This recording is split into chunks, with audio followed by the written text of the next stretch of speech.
عدنان امی میں تو راشد کو ووٹ دوں گا، وہ بہت اچھا لڑکا ہے، وہ سچ بولتا ہے، کسی کو تنگ نہیں کرتا اور ہر لڑکی کی مدد کرتا ہے۔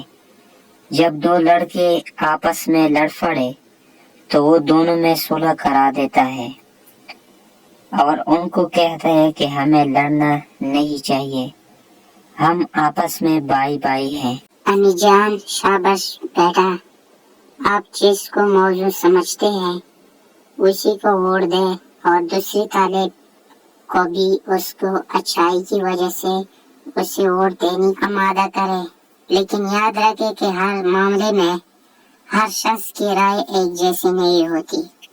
آپ کا بہترین دوست بھی بہت سے معاملات میں آپ کی رائے سے اختلاف کر سکتے ہیں۔ ہر شخص کو اپنی رائے رکھنے کا حق ہے۔ اگر کسی کی رائے ہماری رائے سے مختلف ہو تو ہمیں اس سے جھگڑا نہیں کرنا چاہیے، بلکہ اس کی رائے کو تسلیم کرنا چاہیے۔ اصول یہ ہے کہ آپ اپنی رائے دیں، لیکن کثرت رائے سے جو فیصلہ ہو اس سے خوشی دلی سے قبول کرے، اس کو جمہور راویہ کہتے ہیں۔ عدنان امی جان یہ تو بہت اچھی عادت ہے۔ امی جان جی بیٹا، اس اچھی عادت کو دنیا بھر میں پسند کیا جاتا ہے۔ آپ لوگوں کی بھی یہ اچھی عادت ابھی سے اپنانا چاہیے۔ آپ کے استاد صاحب کلاس کا الیکشن اس لیے کروا رہے ہیں تاکہ آپ لوگ وہ باتیں سیکھ لیں جو آنے والی زندگی میں آپ کے کام آئیں گی۔ عدنان معصومیت سے امی جان کون سی بات ہے؟ امی جان ہمارے ملک کا پورا نام اسلامی جمہوریہ پاکستان ہے۔ جمہوریہ اس ملک کو کہتے ہیں جہاں عوام کی اکثریت کے مشورے سے حکومت بنائی جاتی ہے، عوام سے ووٹ کی صورت میں رائے لی جاتی ہے۔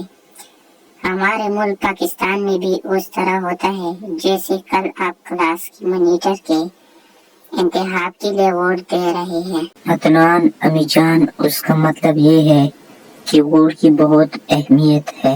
امی جان جی بیٹا، ووٹ کا استعمال ہر فرد کو کرنا چاہیے اور ہمیشہ بہترین نمائندے کو ووٹ دینا چاہیے۔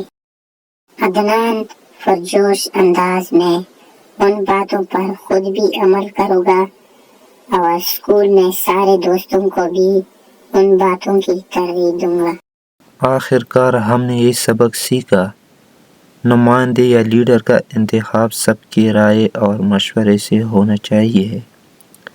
نمائندگی کے لیے اہل عہدہ دار فرد کے حق میں اپنی رائے دینا چاہیے، دوسروں کی رائے کا احترام کرنا چاہیے، اکثریت کی رائے کو خوش دلی سے قبول کرنا جمہور راویہ کہلاتا ہے۔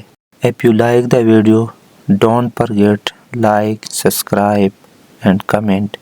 Inshallah, see you the next video. Thanks for watching.